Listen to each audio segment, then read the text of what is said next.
This is not breaking news. This is not a scandal. This is not about one person or one country or one ship. This is about a system you were never asked to notice, a system that worked precisely because it stayed invisible. And right now, that system is being tested in a way it hasn't been before. Somewhere far from land, something ordinary is moving across open water. Nothing dramatic, no alarms, no headlines, but what happens to it determines whether the rules you assume still exist. Because this is not about oil. It's about what oil forces everyone else to hold, what it forces governments to trust, and what happens when that trust stops being voluntary. If you stay with me, you'll see why this moment matters more than the loud stories filling your screen. Not because it explodes today, but because systems don't fail loudly at first, they shift quietly. And then all at once. And to understand why this shift is dangerous, we have to start with the mechanism itself. I want to slow this down just enough to be precise. What actually controls this system is not a president, not a corporation, not even a country. It's the requirement. Oil is priced in one currency. Countries need oil. So countries need that currency. That single rule forces behavior. It forces central banks to hold reserves. It forces those reserves into specific assets.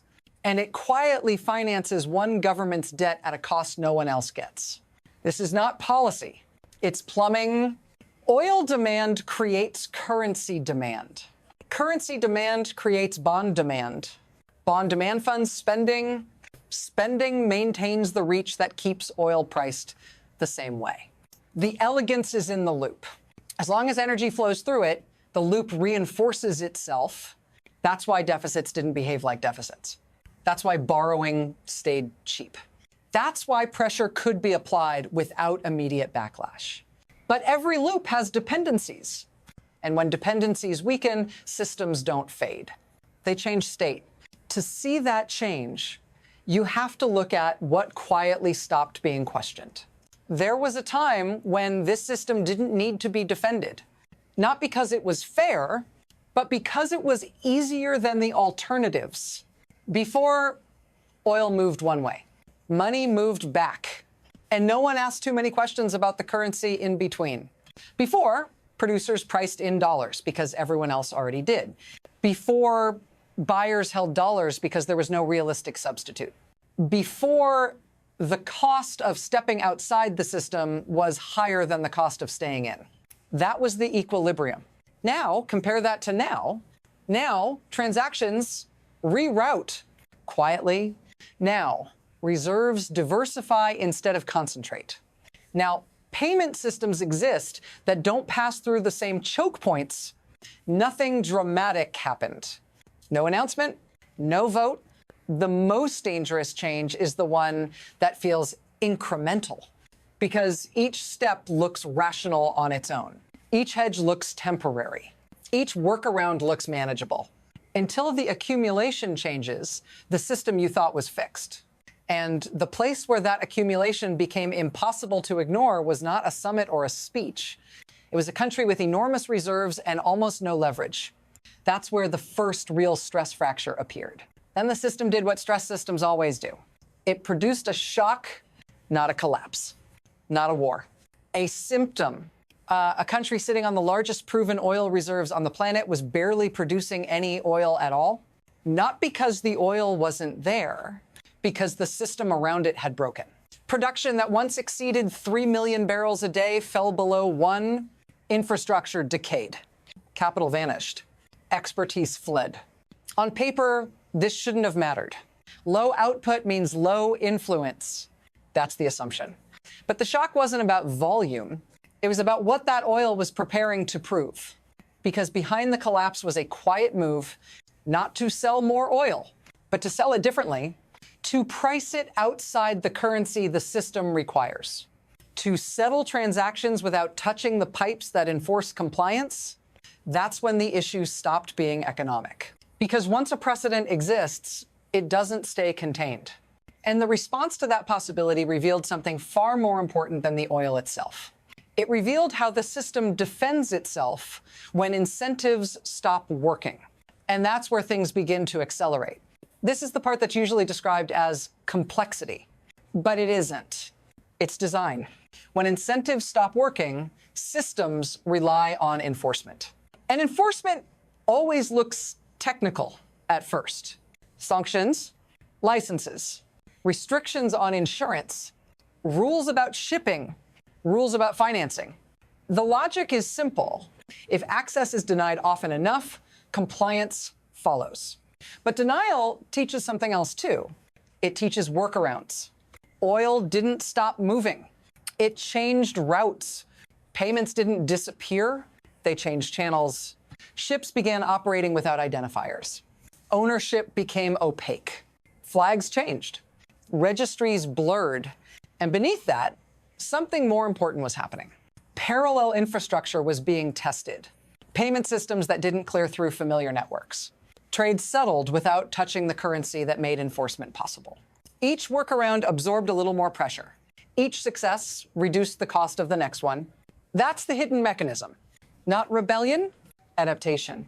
And once adaptation scales, enforcement stops being invisible. It becomes physical, which is when everyone starts watching. Then the pace changed. Ships stopped answering. Signals went dark. Routes became erratic. Tankers left port and didn't announce where they were going. Others appeared to be somewhere else entirely. Paper ownership dissolved into shell companies. Insurance existed on paper, or not at all. This wasn't chaos. It was coordination. Pressure increased, so did speed. Cargoes moved faster. Transfers happened offshore. Loads split. Flags changed mid-journey. The system responded by tightening, more tracking, more designations, more threats. But every layer added friction, and friction creates heat.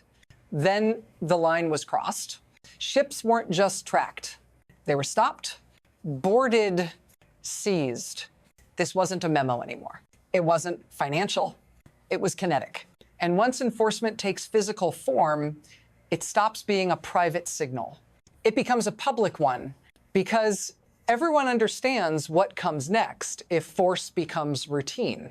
And that's where the consequences stop being abstract. This is where it reaches you. Not as policy, as consequence. Because when systems tighten, the pressure doesn't land on abstractions. It lands on people who didn't design the system and can't escape it. Prices become unstable before they become high. Credit tightens before it disappears. Jobs vanish quietly, sector by sector, not in headlines. You feel it as delay, as uncertainty, as the sense that decisions are being made somewhere you can't see, but you're expected to absorb the results. You're told nothing is wrong. Then you're told it's temporary. Then you're told it's necessary. This is how systemic cost is distributed. Upward stability, downward shock, and the most dangerous part is that it doesn't feel dramatic enough to resist. Not yet. Stay with me. Because the next effect doesn't stay local. It doesn't respect borders. And once it spreads, there's no version of this where anyone remains untouched. What looks like enforcement in one place becomes instability everywhere else. And that's where this stops being a domestic story. Once this spills outward, the logic changes. Because systems don't fail in isolation. They transmit stress. What began as a local workaround becomes a template. What looked like an exception becomes an option. And options travel faster than policy. Energy doesn't stop moving. It reroutes. Trade doesn't collapse. It fragments. Payments settle in different currencies. Insurance shifts to new providers. Shipping aligns with whoever can guarantee passage. None of this requires coordination. It requires observation. Other governments watch what happens when pressure is applied. They watch who absorbs the cost. They watch who provides cover. And then they adjust quietly, incrementally, rationally. What emerges isn't a replacement system. It's a parallel one, overlapping, redundant, harder to control. This is how local enforcement becomes global uncertainty, because every new route reduces dependence. Every new settlement reduces leverage. And leverage only works when everyone believes it's unavoidable.